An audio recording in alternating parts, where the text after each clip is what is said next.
Before breakup సిరీస్లో సూచన 3 symptom 3.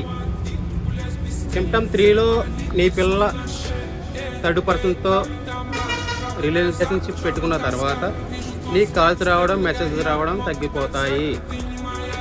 Phone call ఎప్పుడు బిజీ వస్తుంది, కానీ నీ మొబైల్కి మాత్రం ఒక ఫోన్ కాల్ కూడా రాదు. వాట్సాప్, ఇన్స్టాగ్రాము ఎప్పుడు ఆన్లైన్లో చూపిస్తాయి, కానీ నీ మొబైల్కి మాత్రం ఒక్క మెసేజ్ కూడా రాదు. గుడ్ మార్నింగ్తో మొదలై గుడ్ నైట్తో ఎండ్ అయ్యే మీ ప్రేమ దినం ఇప్పుడు ఆరకొర మాటలు, ఆరకొర మెసేజ్లు ఉంటాయి.